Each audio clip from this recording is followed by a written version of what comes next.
Now, today marks the third and final day of the NUM's policy conference taking place in Boksburg. The event will conclude with the reading of the declarations in the afternoon. For more on this, let's cross live to SABC News reporter Katlego Legodi. Katlego, a very good morning to you. So what is currently topping the agenda as well as discussions at the policy conference? A very good morning to you, Alicia, and to our viewers at home. We're coming to you live, of course, on the last day of this NUM conference. It's a policy conference, and you know very well that at the center of what has been discussed here will be issues of policy in terms of the direction that the NUM will be taking for its members, looking at where we find ourselves economically, where we find ourselves politically in terms of the climate, and how then they would like to see the coming 2 years work for their members. As we know very well that this particular policy conference sits every 2 years between Congress, and we see them just moving into this particular space at Boksburg and just occupying this space. Today we see them just scattered into commissions, Alicia, and we see just behind me, if you can see, this is a commission that is looking at organizational matters stemming, of course, from an organizational report that was presented by the Deputy General Secretary yesterday, giving the state of affairs, a picture of what has been happening here. The union talking about issues of membership. They're worried about membership decline. They're worried about issues, the economy, the socio-economic challenges. The closure of some of these shafts is what has been really in terms of the work that they've been doing over time, but also worried about the political climate, where then we see most of these SOEs and these particular men and women from the NUM operating under various of those SOEs. Yesterday we had the ministers here. Minister Pravin Gordhan was here addressing the people. We had also the Minister of Public Works here, Katlego Legodi, Minister of Electricity. So most of them were just bringing in just a message of hope to the workers, to say that amid where we find ourselves politically in terms of just post the general elections, then they're seeking to assure the workers that the center is still holding when you look at it, as they form part, of course, of the tripartite alliance. I'm going to bring into the conversation now Helen Diatile, who's the Treasurer General from the NUM, who'll just reflect with us as well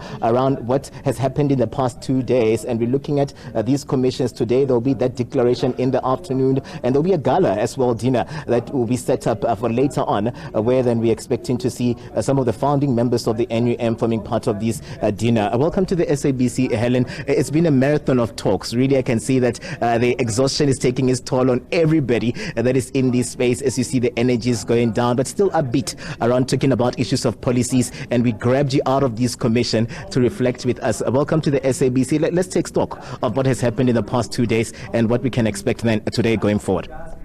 Day one, we had Deputy President opening the conference and giving the opening speech. We also had fraternal friends, our international guests, and the local guests, particularly Alliance, presenting the messages of support. The day two, we had the ministers, as you have said. In particular, we had ministers where we have interest, hence Minister of Energy, Minister of Electricity, and Minister of Health. In particular, I'll quote that one because they are very important looking at the situation. We had the General Secretary presenting the report, and we had the former or the founding president of the National Union of Mine Workers, Ntate Motlatsi, coming and addressing the workers. The General Secretary presented the socio-economic report. Then the Treasurer General of the National Union of Mine Workers presented a healthy financial statement to the you know, that's my interest in terms of the economics of the day. And one thing that came out really that was encouraging was hearing the union saying that they're in good financial standings. But let's reflect on what has come out. I know very well that there were issues that you came with in here, worried about, some of them issues of retrenchments and the likes. Let's reflect on what has been coming from the floor and how then these speakers, one after the other that has been addressing the members here, are seeking to bring a message of saying that indeed then we are addressing some of these issues and closing the gap. So what are those issues that you brought with to this conference, and are we seeing them really gradually being addressed in terms of the discussions that have been held? Certainly the will and top of the list will be the situation of the government now. For us, it's a very serious matter because we know that if we can find ourselves in the government that does not have workers' interest, particularly the workers in the lower levels of the scales, which is mostly members of the NUM, will have a problem. We'll have a problem with salaries. We have a problem of safety in the mining industry, not only there in the construction we do, all the areas where we serve in ESCOM as well as in META, is people who are working and doing a dangerous job but not being paid well. So we are afraid that the two-pot system was, again, another issue that was important. We have seen that every month there is an accident in the mining industry. So we want to have the government that cares for the majority of South Africans. Majority of the native South Africans are working in a dangerous area that is not paying them. And we are worried that we might lose even what we have gained in terms of labor relations. And already there were threats, there were indications that people want to change a lot of things that we feel are the benefits for the mine workers. We're still worried about the minimum wage. It's very important for us because we have members that go to work and earn salary that is less than their transport money, especially in construction and in garages. Those are the concerns really, and with looking at the finances, we know that with the bloodbath of retrenchments, that is our production. With that, we are going to lose what we have. But we're trying to save as much as we can so that we can be able to carry on until we find new strategies that we are going to deal with today, working and making the organization productive. We still have hope that we have members, we have workers, 1 million or above in construction that we have not reached, and they are not belonging to the NUM, and we believe that they are unorganized. For as long as they are not members of the National Union of Mine Workers, they are not organized. And we are assisting not only members now, we are assisting them when they are with us and when they are retrenched and when their benefits, their breadwinners have passed on. We assist them through MDA, we assist them through Bursary, JB Max, we assist them through different areas. And the pension fund, two-pot, is very important. And members want it and they want it now. They are tired of the to and fro about it. They want to have their money, they want to build decent houses, even if it's fixing what they have, so that when they retire, they don't start building their houses. The little that they get, they can pay their creditors, so that they don't find themselves paying with their pension at the end of the day when they are no longer working. So it's very important, hence the organization behind us, organization commission, and the socio-economic on my left, looking and working on those issues that will be presented to the Congress next year, for them to chart the way forward for the National Union of Mine Workers to survive another 42 years.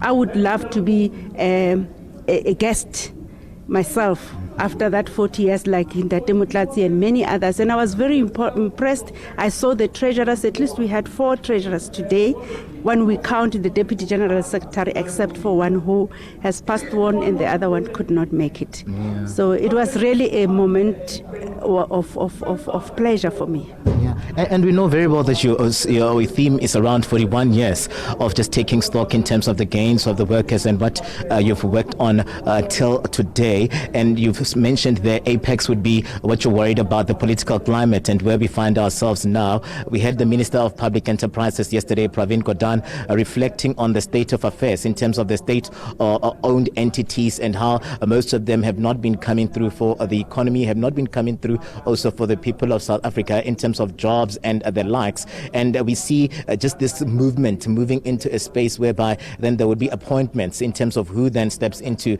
this space. He said that he was not coming back as the Minister of Public Enterprises.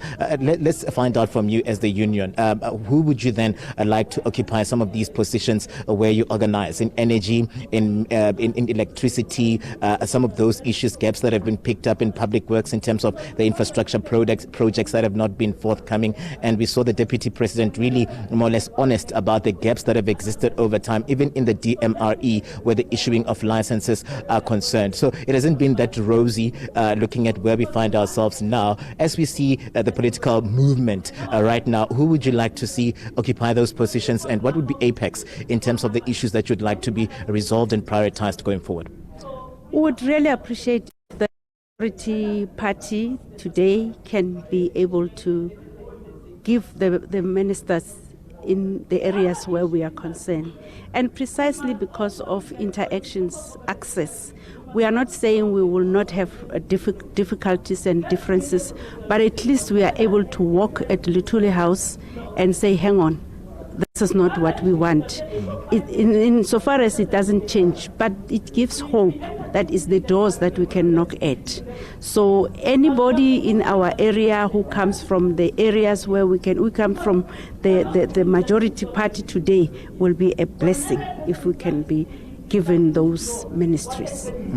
Let's talk about then the commissions and what we're expecting to come out of these commissions. We grabbed you out of the organizational commission. There's the socio-economic one that is meeting. So all of these issues to Port NHI are going to more or less finding meaning from these commissions. Do we see these discussions then following a policy that you'd be taking in terms of the direction expect to happen today leading up to the closure in the afternoon? Today we'll be reporting back from different, but particularly the commission I'm at, which is the organizational. We want to go back to almost 500 members that we were almost at. We want to go back to being the majority in COSATU. We want members to be organized because as they contribute their 1%, we are able to continue taking care of them when they are not working. We are continuing to assist their families with education. So for the organization to grow, it's very important. And the growth that we want is the growth of members, because it's those members that will be able to encourage to vote the organization that is having interest of majority of South Africans. And that is none other than the ANC, and we are not apologetic about it. Indeed, we would have loved that SACP takes over, and we feel, in one of the speakers said it, what would have happened if SACP was there and they managed to get 15%? We wouldn't be sitting with the crisis that we're sitting with. So whether you like it or not, we want the liberation movement to be in power, because that is the hope for ordinary mine workers, energy, construction, and metal workers for the NUM. Thank you very much for giving us your time, TG. Let me release you to go back to the commission and maybe give us a sense, or before we let you go, please give us a sense of what we can expect. We're hearing that the founding members of the organization would be here 41 years later. You'll be celebrating them in this gala dinner later on today. What can we expect where that is concerned, just briefly? Mine workers will be out of the overalls, and the ladies in mine workers will be showing off, and they will dress up, and members, the founding members, will see this change that they've been wanting to see. Back in the days, they used to come from work, go to the Congress, wake up from the Congress without sleeping, and go back to work. So we call them to come and join with us the changes that they anticipated when they are happening, and I'm glad to be part of it. All right. Helen, thank you very much for giving us your time. Helen Diatile coming through as the Treasurer General of the NUM. It's really, when you look at it, a hive of activity in the lead up to what we can expect later on. And it's been interesting, really, Alicia, to see women just taking those positions and pushing for gender parity in terms of or gender balance in terms of where we find ourselves in some of these sectors. The NUM organizing in construction, in energy, they're organizing in mining as well, and we see them just talking about how then all of these discussions will have to lead to policy certainty that would ensure that this organization even grows to its former glory. They used to have 500,000 or more members, but now they are hovering around 180-something thousand of those members, but they are looking at ensuring that they champion discussions here that would ensure and make them attractive to the workers as they continue to organize.